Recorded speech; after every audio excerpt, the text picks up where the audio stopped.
அனைவருக்கும் வணக்கம். நான் உங்கள் மங்கையர்க்கரசி. எனது நடையில் உருவாகும் கதை மற்றும் கவிதைகளை கேட்டு மகிழ மணி மங்கை யூடியூப் சேனலை சப்ஸ்கிரைப் செய்து கொள்ளுங்கள். பார்வையே பதிலானது. பாகம் 9. ஒரு வழியாக கவிதாவின் அழுகையை நிறுத்தி வெளியே கூட்டி வந்தாள் செல்வி. எல்லோரும் பேசிக்கொண்டிருக்க செல்வியுடன் கவிதா வந்து நின்றாள். வந்தவர்கள் அனைவரின் பார்வையும் கவிதாவின் பக்கம் திரும்பியது. மாப்பிள்ளையின் அப்பா அம்மா இருவரும் ஒருவரை ஒருவர் பார்த்து ஓகே என்றவாறு பார்வையால் பேசிக்கொண்டனர். ஒரு நிமிடம் நின்ற கவிதா சற்றென்று உள்ளே சென்றாள். செல்வியும் அவள் பின்னாடியே சென்றாள்.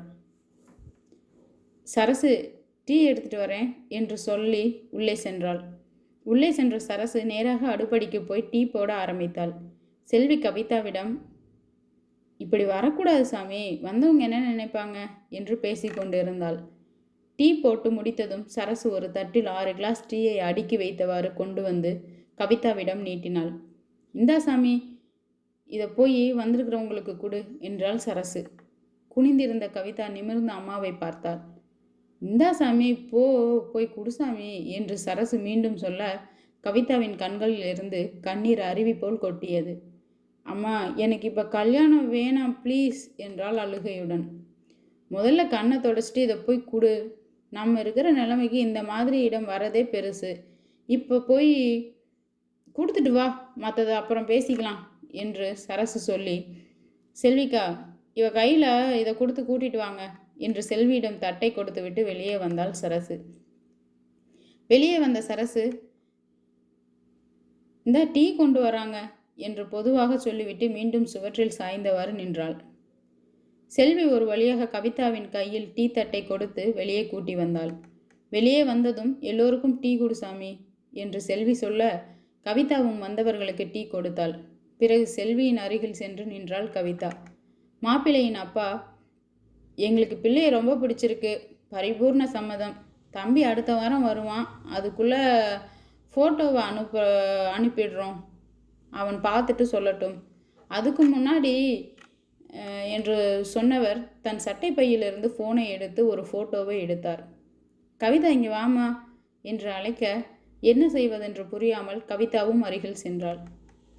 இதுதான் பையன், உனக்கு பிடிச்சிருக்கான்னு சொல்லு, அப்புறம் அவங்கிட்ட கேட்டுக்கலாம் என்றார். கவிதாவிடம் அவர் சொல்ல கவிதா தலை குனிந்தவாறே நின்றிருந்தாள். கவிதாவிடம் அவர் செல்லை நீட்ட கவிதா வாங்காமல் தயக்கத்தோடு நின்று இருந்தாள்.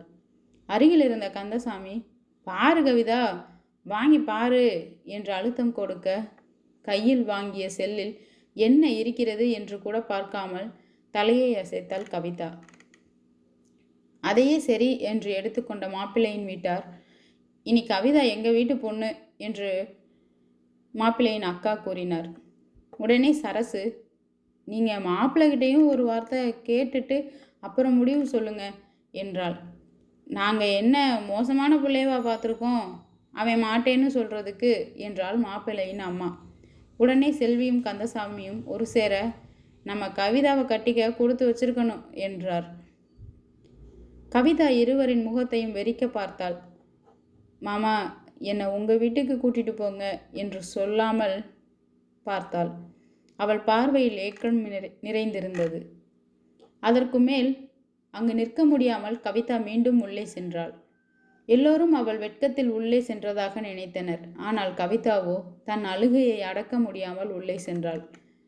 பின் அனைவரும் பேசிக்கொண்டிருந்தனர். கடைசியாக மாப்பிள்ளையின் அப்பா, சரிம்மா, நாங்கள் கிளம்புறோம், அடுத்து என்னன்னு ஃபோன் பண்ணுறோம் சரியா என்று முடிக்க பெண் பார்க்கும் நிகழ்ச்சி இனிதே முடிவடைந்தது. சரசுவுக்கும் மாப்பிள்ளை வரவில்லை என்பது தவிர வேறு ஒன்றும் குறையாக தோணவில்லை. அவர்கள் கிளம்பியதும் சரசு, செல்வி, கந்தசாமி மட்டும் பேசிக்கொண்டிருந்தனர். ஆளுங்க குணமாக தான் தெரியுறாங்க என்று கந்தசாமி கூற, ஆமாம், ஃபோட்டோவில் பார்க்க பையனும் நல்லா தான் இருக்கான் என்று செல்வியும் சொல்ல கவிதா தலையசைத்ததை இவர்களும் சம்மதமாகவே கருதினர். சரி சரசு, நீ வேலையை பாரு என்று சொல்லிவிட்டு செல்வியும் கந்தசாமியும் கிளம்பிவிட்டனர். நடப்பது என்னவென்று கண்டுகொள்ளாத கவிதாவின் தம்பி மீண்டும் டிவி பார்த்து கொண்டிருக்க, டே தம்பி, வந்து இந்த சேரை போய் கொடுத்துட்டு வாடா என்று சரசு வெளியிலிருந்து சத்தம் போட்டாள். பிறகு அங்கு விரித்திருந்த பாயை சுருட்டி கொண்டு எடுத்து உள்ளே சென்றாள் சரசு. அங்கு கவிதா ஒரு தலையணையில் முகத்தை புதைத்து கொண்டு குப்புறப்படுத்திருந்தாள். தம்பி போய் கொடுத்துட்டு வா என்று சரசு மீண்டும் சொல்லி டிவியை ஆஃப் செய்தாள். உடனே அவனும் முகத்தை சுளித்து கொண்டே எழுந்து சென்றான். படுத்திருக்கும் கவிதாவின் அருகில் சென்று அமர்ந்தாள் சரசு. ஏன் சாமி படுத்துக்கிட்ட? உனக்கு பையனை பிடிச்சிருக்கா? எந்திரி, எதுனாலும் அம்மா கிட்ட சொல்லு சாமி. அப்பா இல்லாமல் உங்களை வளர்க்க எவ்வளோ கஷ்டப்பட்டேன். இப்படி ஒரு நல்ல சம்பந்தம் வரும்னு நினச்சா பார்த்தேன். அவங்க சரின்னு சொல்லாமல் உங்ககிட்ட சொல்ல வேண்டாம்னு நினச்சேன். நம்ம வீடு வாசலை பார்த்துட்டு அவங்க என்ன சொல்ல போகிறாங்களோ அதனால தான் உங்ககிட்ட ஒன்றும் சொல்லலை. இதுக்கு போய் கோவமா? எந்திரி சாமி என்று சரசு தன் பக்க நியாயத்தை எடுத்து சொன்னாள். ஆனால் கவிதா தலையணையிலிருந்து தன் முகத்தை எடுக்கவே இல்லை. சரி, உனக்கு எப்போ கோபம் குறையுதோ அப்போவே பேசு. அந்த பையனை பிடிச்சிருக்குதுன்னு சொன்னியே, அதுவே போதும். எங்கள் அப்பா இல்லாமல் வளர்கிற புள்ள ஊர் பேசுகிறதுக்கு இடம் கொடுத்துருவாளோ அப்படின்னு மனசு மருகிட்டு கிடந்துச்சு. ஆனால் நீ எல்லோருக்கும் முன்னாடி சரின்னு சொன்னது என் மனசே குளிர்ந்து போச்சு என்று சொல்லிவிட்டு எழுந்து வெளியில் சென்றாள் சரசு. சரசு சொல்லும் அனைத்தும் காதில் விழுந்தாலும் தன் காதலை சொல்லாமல் இருந்தது தவிர வேறு ஒன்றும் அவள் தவறு செய்யவில்லை என்று எண்ணி ராசுவின் மடியில் இருப்பதாக நினைத்து அழுது தீர்த்தாள் கவிதா. அவன் காதல் பார்வையால் அல்ல, ஸ்பரிசத்தோடு கலந்தே இருந்ததனால் திடீரென்று நடந்த இந்த நிகழ்வை மனம் ஏற்கவில்லை. காதலைத்தான் வெளியிலேயே தவிர கணவனாகவே ராசுவை நினைத்து வந்த கவிதாவிற்கு இந்த திடீர் திருமண ஏற்பாடு சொல்ல முடியாத திருப்பத்தை தந்தது.